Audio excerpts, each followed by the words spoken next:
By the time Joel Boner was 30 years old, he had lived on a chicken farm in Oklahoma, attended culinary school in Hawaii, and visited the Philippines, Thailand, and Cambodia. He traveled alone and enjoyed nature.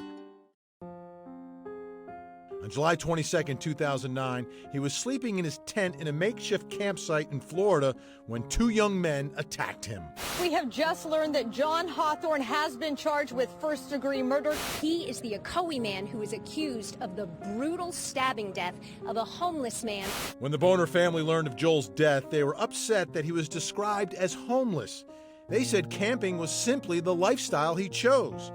But Joel's uncle, Lon Boner, says living that way made Joel a target.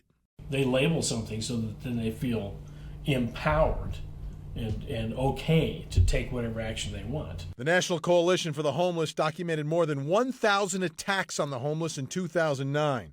Leading the way, Florida and California, accounting for 100-plus attacks each. 43 violent deaths were reported across the U.S., the highest number in a decade. 4 of those deaths were in Florida. The coalition includes Joel Boner among them. According to the report, nearly 80% of homeless attacks nationwide were committed by males under 25. Attacks like these have been widely reported on in Florida. This is 45-year-old Norris Gaynor. In 2006, the homeless veteran was sleeping on a park bench in Fort Lauderdale when Brian Hooks and Thomas Doherty beat him to death with a baseball bat. They were convicted of second-degree murder. For the teens and one other friend, assaulting the homeless was a sport.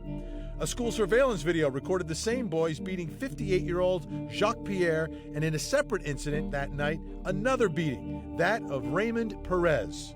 They were listed in critical condition for several days, but survived.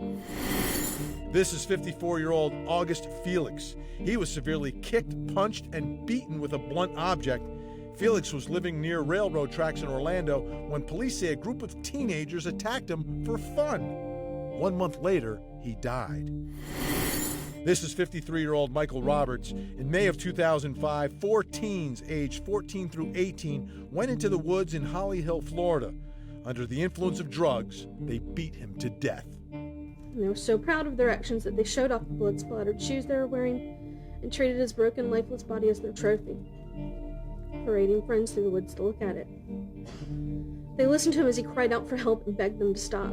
They continued, Your Honor, to listen to him until he began to choke on his own blood, taking his last few strangled breaths. Joel Boner was found near the Ocoee 7-Eleven gasping for air. He had a dozen stab wounds. Vicious acts on a man so peaceful, his family said, he wouldn't hurt a fly. In Florida, legislators have taken steps to combat violence against the homeless. On October 1st, offenses targeting the homeless were reclassified as hate crimes. Perpetrators will now receive stricter penalties.